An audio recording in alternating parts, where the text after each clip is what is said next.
అనంతపురం జిల్లా కళ్యాణదుర్గంలోని ఓ వే బ్రిడ్జ్ నిర్వాహకుడు ఘరానా మోసం చేశాడు. లక్ష్మీ వెంకటేశ్వర వే బ్రిడ్జ్ లో నిర్వాహకుడు రామ్మూర్తి తూకాల్లో మోసం చేసి చీనీ రైతులకు లక్షల రూపాయల టోకరా వేశాడు. దీనిపై అన్నదాతలు నిలదీస్తే రాత్రికి రాత్రే వే బ్రిడ్జ్ ని తొలగించాడు.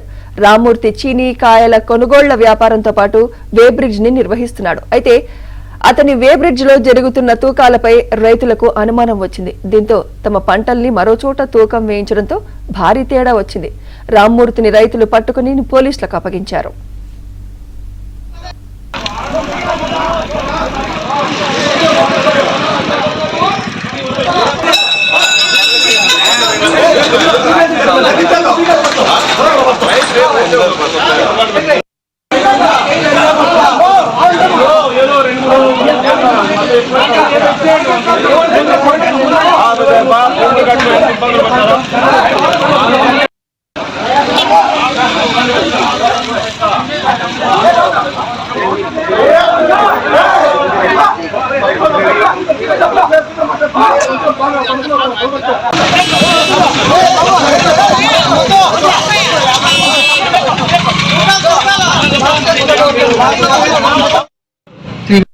పదమూడు ఎకరాల్లో చీనా తోట వేశాను.